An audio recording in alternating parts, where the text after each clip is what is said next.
Chapter 7. Eleanor's signature on the approval document left no visible mark on the tablet's smooth surface. No dramatic change of light, no audible confirmation. Nothing to mark the crossing of a line she had once believed uncrossable. The system simply accepted her input and moved on, as though her moral compromise were no more consequential than scheduling a routine procedure. As though the potential acceleration of cognitive decline in thousands of patients were a simple administrative matter. "Thank you, Dr. Davies. Your contribution has been noted."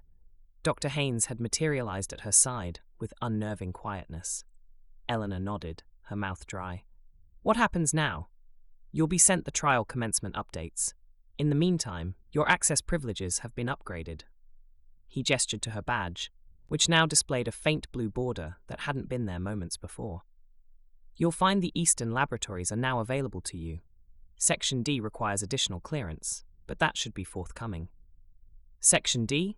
Long-term projects. Foundational research." His eyes flickered slightly. "Nothing you need concern yourself with immediately."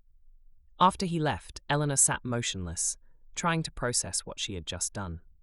Her hands rested on the desk, steady despite everything. She had signed off on accelerating cognitive decline in post-VF patients. She had become part of Genesis. The thought brought a wave of nausea that she forced back. "Stay focused. This isn't about your guilt. It's about access." A notification chimed on her terminal. "Eleanor Davies, clearance level B2 granted. Research portal, access enabled. Physical zones A1, B3 open." She thought of Thad's message, alive, limited. How much worse was his situation than her own? At least she could move freely within these sterile corridors. At least she could still do something other than authorize harm. The terminal screen shifted, displaying her updated schedule. A notation had been added for tomorrow. Integration meeting, 09, Lab B2. Integration. The word made her think of mathematical functions coming together, smooth and predictable. But she knew better now. Here, integration meant absorption into systems that considered human deterioration an acceptable variable. She gathered her things, careful to betray no hesitation in her movements. The Institute tracked everything, she was certain of that. Every keystroke, every hesitation, every route chosen through the building. She had to assume constant surveillance. As she made her way to the exit, she noted the security procedures with fresh attention. The scanners at doorways, the subtle shifting of air pressure between zones. The occasional staff member who seemed to have no clear purpose beyond watching the flow of personnel. She was halfway to the main exit when the corridor lights dimmed slightly, a sign of the Institute's shift from day to evening staffing. The change was minimal but deliberate, a subtle reminder of time passing, of the world outside continuing without pause or concern for what happened within these walls. As the corridor emptied, a maintenance worker appeared ahead of her, pushing a cleaning cart. He wore the standard grey uniform of support staff, his face partially obscured by the brim of his cap. As he passed, his sleeve brushed against her arm, not enough to seem deliberate, but enough that she felt something small and hard press briefly against her wrist. She didn't look down. She didn't break stride. She simply closed her hand around whatever had been transferred and continued walking. Outside in the chill evening air, she finally opened her palm. A small data chip, no bigger than her thumbnail, sat in her hand. On its surface, etched in tiny letters, was a single word: Sanctuary, the resistance code word. Not a general term used by all members, but a specific signal established during her brief time with Thad's group. A confirmation that an ally was watching, that she wasn't alone here. She slipped the chip into her pocket and kept walking, making herself maintain a normal pace despite the urge to run. The apartment she'd been allocated was only a few blocks away, but tonight the distance felt immense. Every passerby seemed to look at her a moment too long. Every drone that hummed overhead seemed to hover near her path. The apartment building's automated security recognized her without comment. The lift rode smoothly to her floor. Her door unlocked at her approach. Everything normal. Everything monitored. She didn't immediately check the data chip. Instead, she went through her evening routine with methodical care. She prepared a simple meal, ate without tasting it, cleared away the dishes. She turned on music, loud enough to be heard, but not so loud as to suggest she was trying to mask other sounds. She opened her terminal and reviewed patient files, exactly as she would on any other evening. Only after 2 hours of this performance did she slip into the bathroom, turn on the shower, and retrieve the chip. She didn't have a secure reader, but her medical diagnostic tablet had an isolated mode for analyzing test samples without network connection. It would have to do. The chip contained a single text file, encrypted, but not heavily. Her tablet took only moments to render it readable. J Maintenance Shaft 3, Level B1, 23. Tomorrow. She memorized the message, then flushed the chip down the toilet, watching as it disappeared. The resistance had someone inside.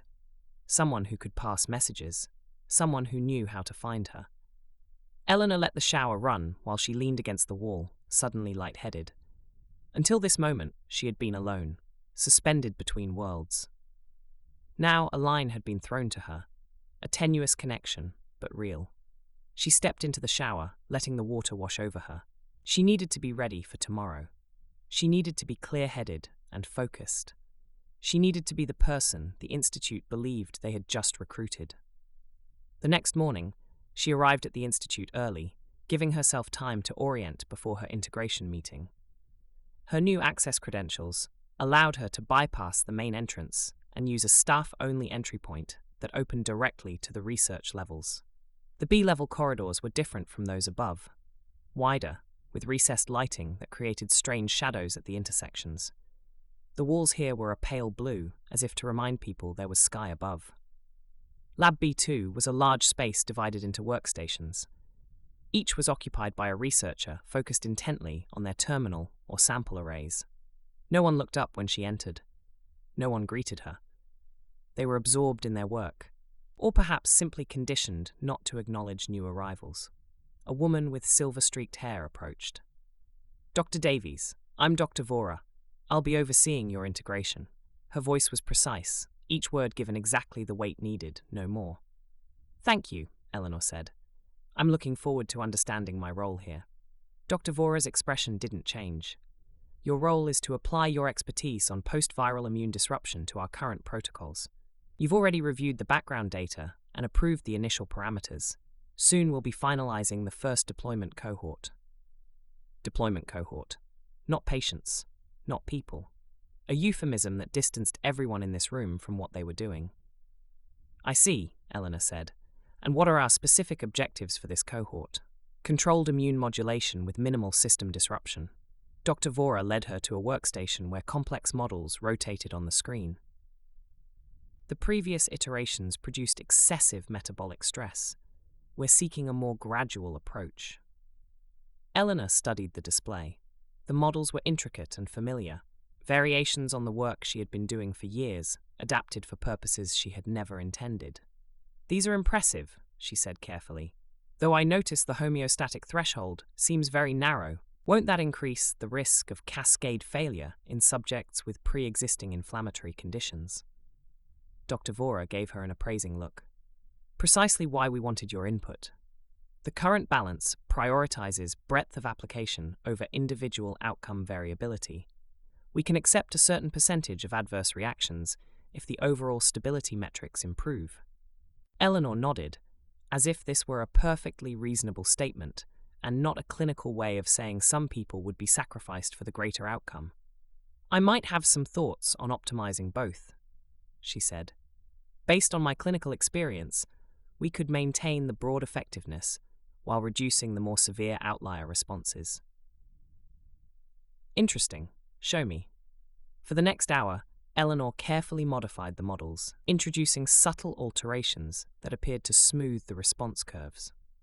What she was actually doing was building in resistance points, places where the immune system might recognize and adapt to the genesis compounds more quickly. Not enough to make the system reject her work, but enough that over time, some people might develop natural defenses. Dr. Vora watched with interest. "Your approach is unexpected," she said finally, "but the projections look promising. We'll incorporate these adjustments into the trial design." "Thank you," Eleanor said, fighting to keep her voice neutral. I believe this gives us the best chance of achieving our objectives. Indeed. Dr. Vora made a note on her tablet. You'll be assigned a research team tomorrow. For now, familiarize yourself with the facilities and resources available to you. After Dr. Vora left, Eleanor continued to work at the terminal, carefully exploring the system's architecture while appearing to review research protocols. The Genesis project was vast, far more extensive than she had imagined. It wasn't just about managing post-VF populations. It was a comprehensive system for controlling cognitive and emotional responses across the entire society. She found references to earlier trials, small-scale deployments in isolated communities, targeted applications in non-compliant sectors. The documents never explicitly stated what had happened to those test subjects, but the absence of long-term follow-up data told its own story. As she dug deeper, she discovered that Genesis had multiple components. The version she had been shown, the one using modified antivirals to accelerate cognitive decline in specific populations, was just one element. There were parallel programs focused on food supply additives, water treatment modifications, and atmospheric dispersion systems. The scale of it staggered her. This wasn't just a research project. It was infrastructure for permanent population management. She worked through the day, cataloguing what she found while appearing to be engrossed in her assigned tasks. No one disturbed her. No one questioned her presence. She was just another researcher in a building full of them, all contributing their expertise to a system they either believed in or had decided not to question. As evening approached, the lab gradually emptied. Eleanor remained at her terminal, waiting until only a handful of night shift researchers remained. At 22:45, she finally stood, stretching as if tired from a long day's work. "Going to grab some coffee before finishing up," she said to no one in particular. No one acknowledged her. The corridors were dimly lit now, the Institute's energy conservation systems having reduced illumination to minimal levels. Eleanor made her way to Maintenance Shaft 3, checking her surroundings carefully before approaching the access door. Her new clearance badge worked on the lock, which surprised her until she remembered maintenance access would be considered a lower security concern than the research areas. The door opened onto a narrow utility corridor that made her heart immediately begin to race.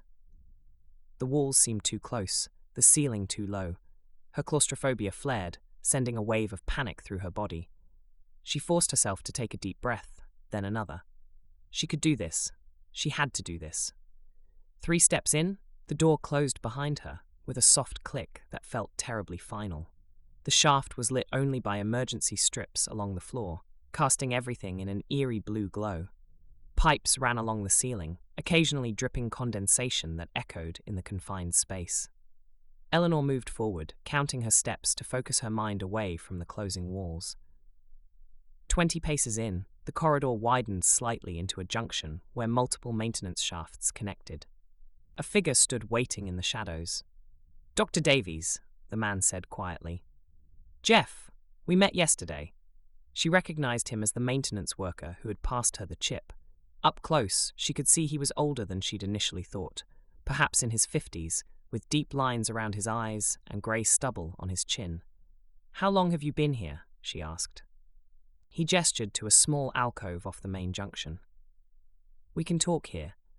It's one of the few blind spots in their surveillance system. I've been at the Institute for 8 years, longer with the Resistance." The alcove was barely large enough for both of them. Eleanor felt her breathing quicken as she stepped into the confined space, but she forced herself to focus on Jeff's words rather than the proximity of the walls. "Thad sent me a message about you," Jeff said. "Said you were our best chance at understanding what Genesis really is." "I'm trying," Eleanor said. "But it's bigger than I expected. More integrated into everything." Jeff nodded. "That's why we need someone like you. Someone who can interpret what they're doing. Someone who can see the bigger picture." "I've been authorized to establish a research team," Eleanor said. "That should give me more freedom to move around, access more systems." "Good, but be careful who you trust. Everyone here has made their compromises." He reached into his pocket and removed what looked like a standard Institute security pass. This will give you access to more than your official clearance. Don't use it unless absolutely necessary. They track every door, every entry point. She took the pass, noting it looked physically identical to her own. How did you get this? We have limited fabrication capabilities, and I'm not the only one here who questions what the Institute is doing. We need to move. You should get back to the main corridors before someone notices you're missing. Wait, Eleanor said. I need to know more about Genesis, about what the Resistance knows. Jeff hesitated. The Resistance is fragmented now. After the hospital incident, most of our communication networks were compromised. Thad is operational but isolated. Greg is... we're not sure. There are rumors he's been taken to a Black End facility. The news about Greg hit Eleanor hard. She thought of his daughter, of his steady presence during their escape across the rooftops. And Hawthorne? Alive, last we heard, but failing. The neutralizing agent bought him time, nothing more. Jeff's expression darkened.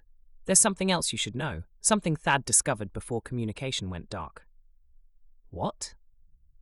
The Genesis protocol was developed by someone codenamed Architect, a theoretical immunologist who created the foundational models decades ago. Someone whose work was so important they've been kept alive long past when their body should have failed. Eleanor felt a chill that had nothing to do with the cold maintenance shaft. Do you know who it is? No, but they're here in the Institute. Section D, the restricted area. The living brain behind Genesis, they call him. Jeff met her eyes. Whoever they are, they're the key to understanding how to counter this thing. Eleanor nodded, her mind racing. I'll find a way to access Section D. Be careful, Jeff warned. That area has biometric security, not just badges. Very few people go in or out. I'll find a way, she repeated. What about the neutralizing agent, the one used on Hawthorne? The Eastern District team developed it, but the formula was lost when their lab was raided. We have samples, small amounts only, enough for emergencies, not widespread distribution. He reached into his pocket again and produced a tiny vial. Take this. It's diluted, but better than nothing if you're exposed to a Genesis compound. We're keeping some to work backwards on to get the formula again. She pocketed the vial carefully. I should go, Jeff nodded. 3 days, same time, same place. Eleanor made her way back through the maintenance shaft.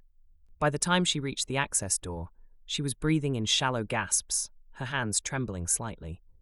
She paused, composing herself before re-entering the main corridor.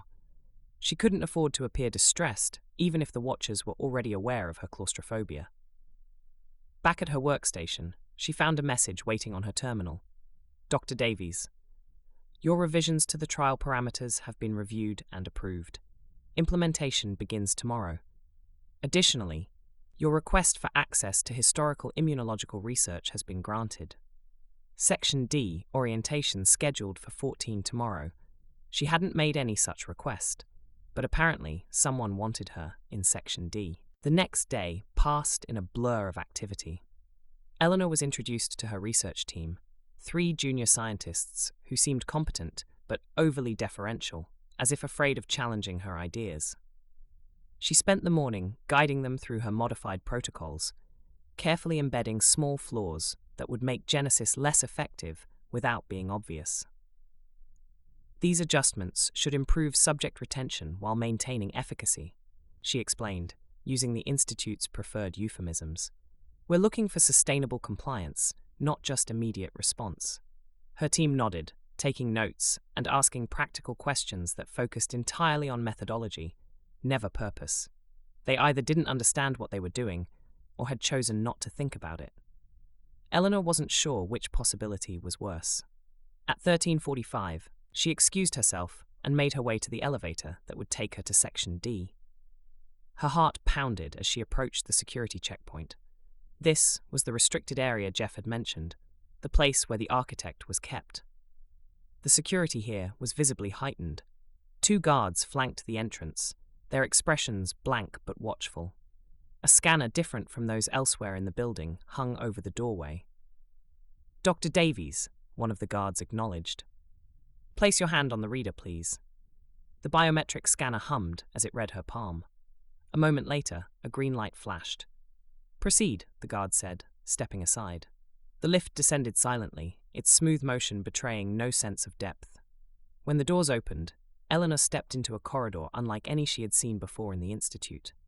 The walls here were a warm beige rather than institutional white or blue. The lighting was softer, more natural. If she hadn't known better, she might have thought she was in an upscale medical facility rather than a research institution. Dr. Vora waited for her, accompanied by an older man Eleanor didn't recognize.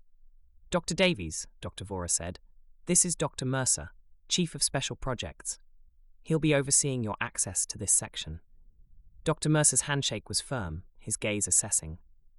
"Dr. Davies, your work on post-VF immune cascade effects has been foundational to our understanding. It's a pleasure to meet you in person." "Thank you," Eleanor said, unsure how else to respond to praise for work that had been appropriated without her knowledge, not to mention, without her permission. "You've been granted access to Section D because your recent contributions to the Genesis protocols show promising alignment with our objectives," Mercer continued. "We believe you'll find our historical archives particularly valuable for your ongoing research." As they walked, Eleanor noticed that the corridor was lined with rooms that resembled high-end hospital suites more than laboratories. Each had a viewing window, though privacy screens prevented her from seeing the occupants. "This section houses our long-term research associates," Dr. Vora explained, following Eleanor's gaze. "Individuals whose contributions to our work are so significant that we provide comprehensive life support and medical care." They needed comprehensive life support and medical care, these research associates then. Another euphemism, another way of distancing themselves from what they were doing. "Are these people here voluntarily?" Eleanor asked, unable to stop herself. Dr. Mercer's expression didn't change. "They're here because their work is essential to the stability of our society. Their physical presence allows us to utilize their expertise, even as their bodies fail them." Not an answer, Eleanor noted, which was an answer in itself. The corridor stretched before her, an unsettling blend of medical facility and luxury accommodation. Eleanor forced herself to maintain a measured pace beside Dr. Mercer, though every instinct urged her to stop and stare at what surrounded her. "Our residents receive the highest standard of care," Dr. Vora explained, gesturing toward the rooms lining the hallway. "Nutrition, physical therapy, cognitive stimulation, all customized to their specific needs." Eleanor nodded, her eyes drawn to a partially open privacy screen. Through the gap, she glimpsed an elderly woman connected to an array of monitoring equipment. Unlike the standard medical interfaces she was accustomed to, these displays showed neural activity patterns in extraordinary detail. Real-time thought mapping. "How long has she been here?" Eleanor asked, keeping her voice neutral. "Dr. Chen, nearly 15 years, Mercer replied. "Her work on synaptic manipulation formed the foundation for several of our delivery mechanisms. Even now, her cognitive insights remain invaluable." 15 years. Eleanor suppressed a shudder. The woman's thin arms were marked with monitoring ports, not temporary IV sites, but permanent access points embedded in her flesh. This wasn't care, it was harvesting. As they passed another suite, Eleanor noticed the subtle differences in security. Some doors had additional biometric panels. Others featured what appeared to be sound dampening technology. The residents weren't just being kept alive, they were being kept isolated from each other. The environmental controls seem quite sophisticated, she observed. "Each resident has unique requirements," Dr. Vora said. "Some need precise atmospheric composition to maintain optimal brain function. Others require specific sensory limitations to prevent cognitive overstimulation." Translation: some were being chemically manipulated, others sensory deprived. Eleanor wondered how many were kept in artificial states of consciousness. Their minds accessible, but their awareness suppressed. A technician emerged from one of the rooms, carrying what appeared to be a biological tissue sample. He nodded respectfully to Mercer before hurrying away. Eleanor caught a glimpse inside. An elderly man lying motionless, while a machine performed some kind of cerebral scan, the display showing cascading patterns of neural activity. "Are they conscious?" she asked, unable to contain the question. "The residents, do they understand where they are?" Mercer's expression remained placid. "Consciousness is a spectrum, Dr. Davies. Our associates experience various states of awareness tailored to optimize their contributions. Some engage in direct consultation, others provide value through passive monitoring of their neural responses. The euphemisms made her stomach turn. Passive monitoring, contributions, associates. Words designed to obscure the reality of what was happening here. People kept alive against their will, their minds exploited long after their bodies would naturally have failed. She thought of post-VF patients in standard care facilities. The word care was incongruous when death was the usual outcome. Was that preferable to this sanitized prison of the mind? They passed a room where 3 technicians worked intently around a resident whose face was obscured by equipment. On the monitors, Eleanor recognized the patterns of severe neural degradation being artificially stabilized. They weren't just preserving these minds, they were rebuilding them when necessary, forcing function where nature intended decline. The resources dedicated to this section are remarkable, she said, gesturing toward the equipment. Even in the Institute's well-funded environment, the technology here represented an extraordinary investment. The return justifies every expense, Mercer replied. One insight from these minds can advance our work by years. Their value is incalculable. Eleanor noted how he said these minds, not these people. In Section D, the human was irrelevant, only the cognitive resource mattered. As they approached the end of the corridor, she observed the pattern of care growing more intensive. The rooms here had additional staff, more sophisticated equipment. Whatever hierarchy existed among the historical archives, they were approaching its pinnacle. A soft chime sounded as they reached a set of double doors. Unlike the other entryways, these were marked only with a simple geometric symbol, a circle intersected by 3 lines.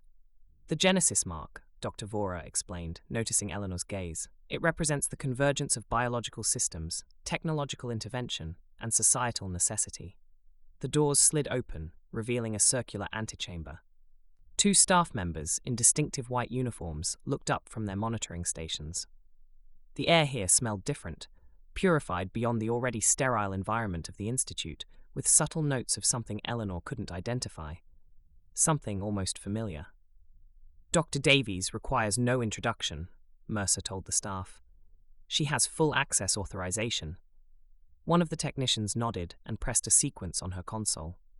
The inner door unlocked with a soft hiss.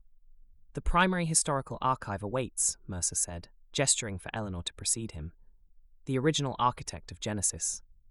Eleanor stepped forward, her professional mask firmly in place despite the turmoil within. Whatever, whoever, waited beyond that threshold, she needed to be prepared. She needed to understand what drove this place, what knowledge was so valuable that humanity itself became secondary. The room beyond was large and circular. At its center stood a complex array of medical equipment, surrounding a reclined figure partially obscured by monitors and support systems. This is our primary historical archive, Dr. Mercer said, the source of many of the immunological models that form the basis for Genesis. Eleanor approached slowly, her eyes adjusting to the dim lighting.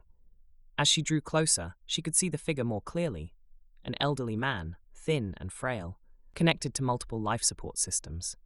His eyes were closed, his breathing shallow but regular. Something about the shape of his face, the set of his jaw, triggered a recognition so profound it nearly stopped her heart. This is Dr. James Davies, Dr. Mercer said, the original architect of the theoretical framework that evolved into Genesis. His work on immune system responses to viral pathogens laid the groundwork for everything we do here. Dr. James Davies, her father,